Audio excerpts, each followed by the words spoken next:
रामायण श्रृंखला एपिसोड 6 राम और सीता का दिव्य विवाह। वाल्मीकि रामायण पर आधारित बाल कांड सर्ग 66-73।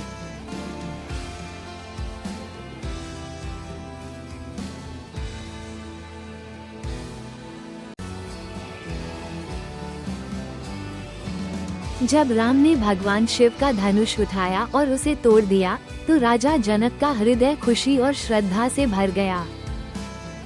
वो विश्वामित्र की ओर मुड़े और बोले, यह कोई साधारण राजकुमार नहीं है, ये मानव रूप में स्वयं नारायण है। जनक ने समाचार लेकर अयोध्या में शीघ्र दूत भेजे। अयोध्या में राजा दशरथ ने ये संदेश सुना और वे भावविभोर हो गए। राम का विवाह सीता से होगा और मिथिला राज्य कौशल के साथ मिल जाएगा। दशरथ अपनी तीनों रानियों और विशाल दल के साथ मिथिला के लिए रवाना हुए। जैसे ही शाही जुलूस मिथिला में प्रवेश किया, जनक ने दशरथ का बड़े सम्मान के साथ स्वागत किया। हे महान राजा, आपके पुत्र दिव्य मूल के हैं, ये गठबंधन सितारों में लिखा है।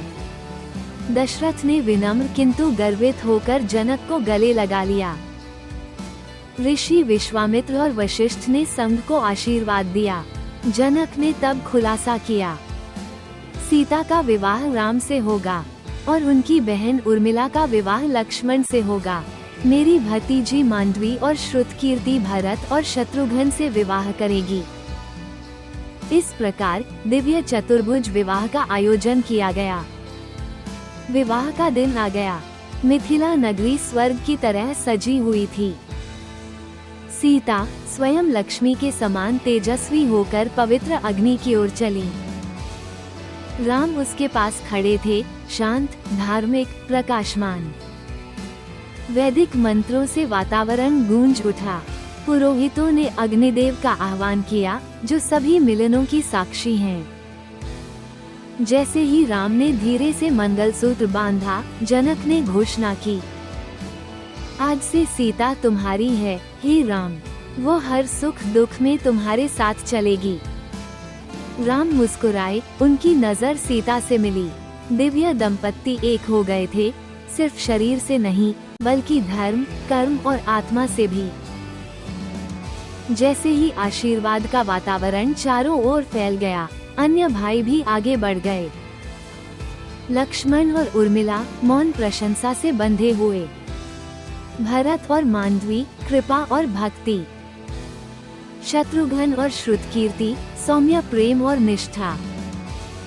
राज्य में खुशी का माहौल था और ऋषियों ने भजन गाए। दशरथ के चारों पुत्रों का विवाह ब्रह्मांडीय संतुलन और पारिवारिक खुशी का दिन था।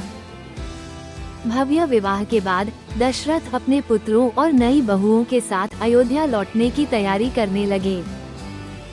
विश्वामित्र ने आखिरी बार राम को आशीर्वाद दिया, हे राम, तुम्हारी यात्रा अभी शुरू ही हुई है, लेकिन आज के लिए प्रेम, धर्म और शांति का आनंद लो। जब राम और सीता रथ पर एक साथ बैठे तो मिथिला के लोग खुशी और श्रद्धा से रोने लगे। और इस प्रकार एक नया अध्याय शुरू हुआ, एकता, कर्तव्य और दिव्य नियति का।